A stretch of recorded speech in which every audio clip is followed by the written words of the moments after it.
اس کے بعد محترمہ ریشما روح سوال کر رہی ہیں، بہت پیاری بہن ہے ہماری، اور ان کے لیے ایک تحفہ بھی ہے، تو انشاءاللہ ان کو کمیونٹی باکس میں دیکھنے کو مل جائے گا۔ کہتی ہیں جی فرائیڈے کمنٹ باکس کے لیے ہمارے سوال یہ ہیں کہ آپ اتنے دن کہاں غائب تھے؟ اتنے دن بہت زیادہ بزی ہونے کی وجہ سے غائب تو کہیں نہیں تھے اپنے گھر پر ہی، لیکن کام تھوڑا سا بڑھ گیا تھا، کچھ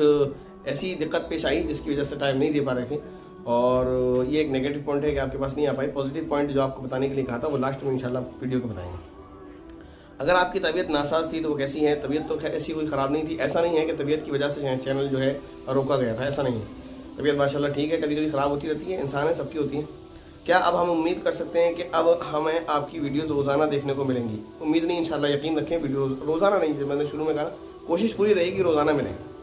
لیکن ویڈیو ملتی رہیں گی۔ ہاں ایسا ہو سکتا ہے کہ الگ الگ چینل پر روز آپ کو دیکھنے کو مل جائے، کبھی اس پر کبھی اس پر۔ کیا آپ کا جواب موصول ہوگا؟ جی انشاءاللہ جواب ملتے رہیں گے آپ کو ہمیشہ، یا پھر ممکن ہے کہ آپ دوبارہ غائب ہو جائیں اور ہم آپ کے بارے میں سوچتے ہی رہ جائیں، تو انشاءاللہ امید تو یہ ہے اللہ تعالیٰ سے کہ دوبارہ غائب تو نہیں ہوں گے، اور پوری کوشش ہے، باقی اللہ مالک ہیں، اور رہی یہی بات کہ آپ سوچتے رہیں ہمارے بارے میں، تو یقین آپ کو بہت محبت ہے ہم سے۔ جیسا کہ نیچے ایک بہن نے کمنٹ کیا تھا کہ موبائل نمبر ہمارا جو واٹس ایپ نمبر ہے اس سے آپ ربط تعلق رکھیں، آپ کو جو ہے ہمارے حال احوال آپ کو ملتے رہیں گے انشاءاللہ۔ ایک سوال ہے ایک بہن کا جن کا نام ہے عرفینہ، سوال یہ کرتی ہیں کیا پیٹ میں مرنے والا بچہ اپنے ماں باپ کو جنت نہیں لے جائے گا؟ میرے گاؤں کے قاضی صاحب بول رہے تھے کہ جو بچہ دنیا میں سانس نہیں لیا وہ بچہ اپنے ماں باپ کو جنت نہیں لے جائے گا، جو بچہ دنیا میں سانس لے کر مرے گا وہی اپنے ماں باپ کو جنت لے کر جائے گا۔ کیا سچ میں ماں کے پیٹ میں مرنے والا بچہ اپنے ماں باپ کو جنت میں نہیں لے کر جائے گا؟ دیکھیں حدیث شریف میں واضح طور پر اس بچے کے تعلق سے ملتا ہے جو بچہ اس دنیا میں آ چکا ہے اور نابالغ ہونے کی حالت میں مر گیا، چاہے وہ ایک دن کا ہو یا بالغ ہونے سے ایک دن پہلے کا ہو، اس کے بارے میں صراحت سے ملتا ہے کہ جنت میں لے جائے گا۔ لیکن محدثین فرماتے ہیں کہ اس سے اس بات کی بھی امید کی جا سکتی ہے کہ وہ بچہ جو ماں کے رحم میں تھا اور وہ کسی وجہ سے یعنی مسکریج ہو گیا، جو بھی ہو گیا، وہ بچہ بھی انشاءاللہ اس کو جنت میں لے کر جائے گا، اس لیے کہ یہ مسکریج ہو جانا قدرت یعنی خدا تعالیٰ کی طرف سے ہے۔ اس کے بعد ایک سوال ایک بہن کا کہتی ہیں، سوال یہ ہے کہ پیریڈس کے آنے کا ٹائم قریب ہے، 4-5 ڈیز پہلے سے ہی لائٹ سا دکھنے لگا، دن میں ایک دو دن بعد پیریڈس آیا، تو ایسے میں نماز پڑھنا چاہیے یا نہیں؟ پلیز بتائیں، رمضان میں اور زیادہ پریشانی ہوتی ہے، روزہ رکھیں نہ رکھیں کچھ سمجھ نہیں آتا۔ تو دیکھیں اس بارے میں آپ کو سمجھنے کی ضرورت ہے، کافی ساری ویڈیوز ٹاپک پر بنائی گئی، آپ کو سمجھایا گیا کہ کسی کے ڈیز اور ڈیٹ اگر فکس ہوں تو مسئلہ الگ ہوتا ہے، ڈیٹ اور ڈیز اگر فکس نہ ہو تو مسئلہ الگ ہوتا ہے، تو وہ پورا کمنٹ کریں، ڈیٹ اور ڈیز فکس ہیں یعنی کتنے دن ہیں اور کس ٹائم تک رہتا ہے وہ مسئلہ ہے، یا ڈیٹ اور ڈیز فکس نہیں ہے وہ مسئلہ ہے، تو وہ پہلے کلیئر کریں، پھر انشاءاللہ اس کے بعد آپ کو اس کا جواب دیا جائے گا۔ اس کے بعد ایک اور سوال ہے اور وہ بھی سوال تھوڑا اسی طرح کا ہے، کہتی ہیں کہ مفتی صاحب السلام علیکم۔ وعلیکم السلام ورحمۃ اللہ وبرکاتہ۔ استحاضہ میں ایک وضو سے ایک ہی نماز پڑھنی ہے، ایک نماز پڑھ کے بلیڈنگ نہیں ہوئی دوسری نماز کے ٹائم تک، تو کیا اسی وضو سے دوسری نماز پڑھ سکتے ہیں؟ تو اس مسئلے کو بہت اچھے سے سمجھ لیں، جو عورت استحاضہ سے گزر رہی ہے اس کے لیے حکم یہ ہے کہ ایک نماز کے وقت میں ایک بار وضو کرے، وہ ایک نماز کے وقت میں، اور وضو نہیں ٹوٹا ہے تو اس نماز کے وقت میں جتنی چاہے نماز پڑھ سکتی ہیں، ایسا نہیں ہے کہ وہ دوسری نماز نہیں پڑھ سکتی، چاہے وہ اپنی قضا نمازیں پڑھیں، فرض نماز پڑھیں، نفل نماز پڑھیں، جتنی چاہے وہ پڑھ سکتی ہے ایک ہی وضو سے ایک ٹائم کے اندر۔ اگر ٹائم بدل جائے گا تو پھر اس کو دوبارہ وضو کرنا ہوگا، لیکن اگر اسی ایک ٹائم کے اندر کوئی ایسی صورت پیش آئی، مطلب پیشاب وغیرہ کیا، تو پھر وضو اس کا ٹوٹ جائے گا۔ کہتی ہیں اور اگر وضو بنا کے پاک کپڑے پہن کے نماز کے لیے کھڑے ہو گئے اور اس کے بعد کبھی 5 منٹ میں، کبھی 2 منٹ میں، کبھی 20 منٹ میں،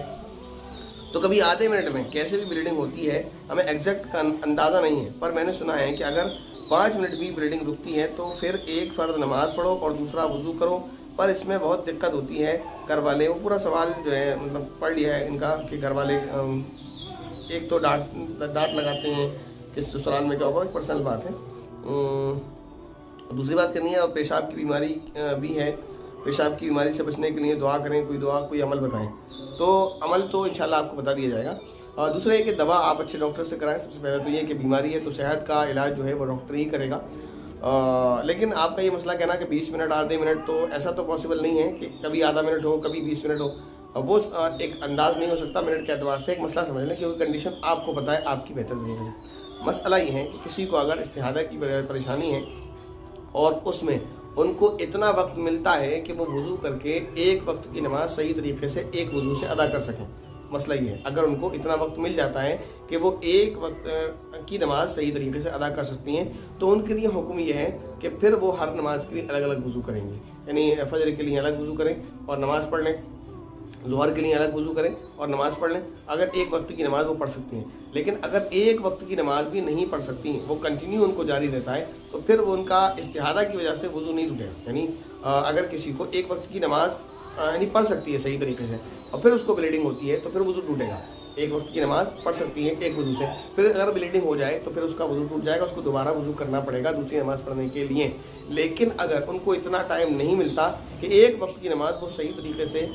پڑھ سکیں، اس بیچ بلیڈنگ ان کو نہ ہو، تو پھر ان کا حکم معذور کے حکم میں یہی پیشاب کی بیماری کے حوالے سے کہ اگر کسی کو پیشاب کی قطرہ آنے کی بیماری ہے اور اس کی بیماری ایسی ہے کہ وہ ایک بار وضو کر کے ایک وقت کی نماز مکمل طور سے پڑھ سکتا ہے صحیح طریقے سے، تو اس کے لیے حکم یہ ہے کہ اب اگر اس کو پیشاب کا قطرہ آئے گا تو اس کو دوسرا وضو کرنا پڑے گا، اس کا اس پیشاب کے قطرے کے آنے سے وضو ٹوٹ جائے گا۔ لیکن اگر کسی کو پیشاب کے قطرے کے آنے کی ایسی بیماری ہے کہ اس کو ایک وقت کی نماز کی مہلت بھی نہیں ملتی، ایک وقت کی نماز کا اس کو وقت نہیں ملتا کہ وہ صحیح سے نماز ادا کر سکے، تو اس کے لیے حکم یہ ہے کہ پھر وہ معذور کے حکم میں ہوگا کہ پھر اس کی وجہ سے یعنی ایسا جو بھی جس بھی وجہ سے انسان معذور ہو، چاہے وہ پیشاب کے قطرے کی بیماری ہو یا استحاضہ، یعنی اس میں یہ چیز سمجھیں اگر وقت ملتا ہے تو پھر اس کو وہ پریشانی تو ہوگی، یعنی پیشاب کے قطرے کی بیماری وہ تو کہلائے گی، استحاضہ کی پریشانی وہ تو کہلائے گی، لیکن اس کی وجہ سے اگر اس کو ایک وقت نماز پڑھنے کا وقت ملتا ہے تو اس کی وجہ سے وہ معذور نہیں کہلائے گا اس پریشانی کی وجہ سے۔ تو اس کا حکم یہی ہے کہ اگر اس کو استحاضہ یا پیشاب کا قطرہ آتا ہے تو اس سے اس کا وضو ٹوٹے گا، اور ٹوٹے گا تو اس کو دوبارہ وضو کر کے نماز پڑھنی پڑے گی۔ لیکن اگر کسی کو ایسی پریشانی ہے کہ اس کو ایک وقت کی بھی مہلت نہیں ملتی کہ وہ نماز صحیح طریقے سے ادا کر سکے، وضو کرنے کے بعد برابر یا تھوڑی تھوڑی دیر میں اس کو ایسی بلیڈنگ یا قطرہ آتا رہتا ہے پیشاب کا کہ وہ صحیح طریقے سے نماز نہیں پڑھ سکتا، تو پھر اس کا حکم معذور والا حکم ہوگا، اور معذور آدمی کے لیے حکم یہ ہے کہ وہ اس بیماری کی وجہ سے جس بیماری کی وجہ سے وہ معذور ہے اس بیماری کی وجہ سے اس کا وضو نہیں ٹوٹے گا۔ اگر مستحاضہ ہے یعنی استحاضہ والی عورت ہے تو اس کو بلیڈنگ آنے سے اس کا وضو نہیں ٹوٹے گا، باقی کوئی اور ریزن ہو پیشاب کیا یا کچھ اور وغیرہ اس سے اس کا وضو ٹوٹ جائے گا۔ اور اگر بلیڈنگ اس کو آتی رہے اور پیشاب کا قطرہ اس کو آتا رہے لیکن اس کو ایسی کوئی پریشانی نہیں ہوئی جس سے وہ دوسری پریشانی یعنی پیشاب وغیرہ تو اس کا وضو نہیں ٹوٹے گا، اس کے لیے حکم یہ ہے کہ وہ ایک نماز کے وقت میں وضو کرے، اب جتنی چاہے نماز پڑھ لے، جب نماز کا وقت بدلے گا تب اس کو وضو دوبارہ کرنا ہوگا۔ امید ہے یہ مسئلہ آپ کو اچھے سے سمجھ آ گیا ہوگا۔ یقیناً آپ کے بہت سارے سوالات تھے، ان میں سے چند سوال آپ کے لیے گئے ہیں، بہت سارے سوال آپ کے رہ گئے ہیں، لیکن انشاءاللہ وہ دھیرے دھیرے آپ کے نیکسٹ کمنٹ باکس میں لیے جاتے رہیں گے۔ آپ سے دعا ہے، درخواست ہے کہ اللہ تعالیٰ سے دعا کریں کہ اللہ تعالیٰ صحت بھی سلامت رکھیں، وقت میں بھی برکت رکھیں اور آپ سے ملاقات ہوتی رہے۔ اچھا، میں ایک پازیٹیو پوائنٹ کی بات کر رہا تھا، وہ یہ کہ میں آپ لوگوں کے لیے ایک یعنی بہت اچھی چیز پیش کرنے والا ہوں جلد ہی۔ اس میں آپ ہمارے پاس سے انشاءاللہ آن لائن عطر، قرآن کریم، تسبیحات، اسلامک بکس اور جو بھی چیزیں ہیں آپ جو اسلامک اسٹور سے پرچیز کرتے ہیں وہ آپ ہمارے پاس سے پرچیز کر سکتے ہیں۔ جلد ہی انشاءاللہ میں ایک ویڈیو میں آپ کو اپنا اسٹور دکھانے والا ہوں جہاں پر یہ سارے سامان موجود ہیں، ایک سے ایک بہترین جو ہے برانڈ کی خوشبو، ایک سے ایک اچھی لائٹ اور ہارڈ جیسی بھی آپ لڑنے پسند کرتے ہیں وہ آپ کو مل جائے گی۔ قرآن کریم، بہترین مسلح، بہترین کوالٹی کے رومال، یعنی ہر چیز آپ کو اویلیبل ہوگی۔ اگر آپ یہ صدری وغیرہ بھی آن لائن خریدنا چاہتے ہیں اچھے کپڑے میں، بہترین کپڑا، اندر جو کپڑا لگایا جاتا ہے یہ بھی بہترین ہوگا، اس کی سلائی بھی بہترین ہوگی، ہر چیز آپ کو انشاءاللہ ہمارے اسٹور پر اویلیبل ہوگی۔ جلد ہی آپ کو انشاءاللہ ولاگ میں ایک ویڈیو اور اس کے بعد ایک نیو چینل بنایا جائے گا، اس کا لنک آپ کو دیا جائے گا، اس میں ایک ایک پروڈکٹ کی الگ الگ ویڈیوز بنا کے آپ کو دکھائی جائیں گی، اس کو آپ دیکھیں اور انشاءاللہ آپ کے لیے یہ بہت خوشی کی بات ہوگی کہ آپ کو جو ہے ہماری طرف سے یہ چیزیں اب آپ کو آن لائن جو ہے اویلیبل ہو جائیں گی، اور مجھے امید ہے کہ انشاءاللہ آپ اس میں شوق رکھیں گے اور آپ دیکھنا چاہیں گے۔ اگر آپ وہ ولاگ جتنا جلد دیکھنا چاہتے ہیں تو آپ کمنٹ جتنے زیادہ کریں گے اتنا ہی جلد آپ کو وہ ولاگ اپنا اسٹور دکھایا جائے گا اور اتنا ہی جلدی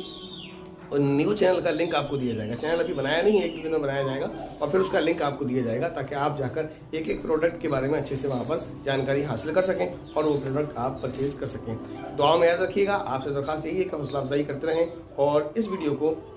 اور چینل کی تمام ویڈیوز کو صدقہ جاریہ سمجھ کر لوگوں کو آگے تک شیئر کرتے رہیں، کیونکہ جو لوگ آپ کی وجہ سے دین سیکھیں گے اور دین پر عمل کریں گے تو ثواب آپ کو بھی مکمل ملے گا انشاءاللہ تعالی۔ ملتے ہیں انشاءاللہ نیکسٹ ویڈیو میں۔ السلام علیکم ورحمۃ اللہ وبرکاتہ۔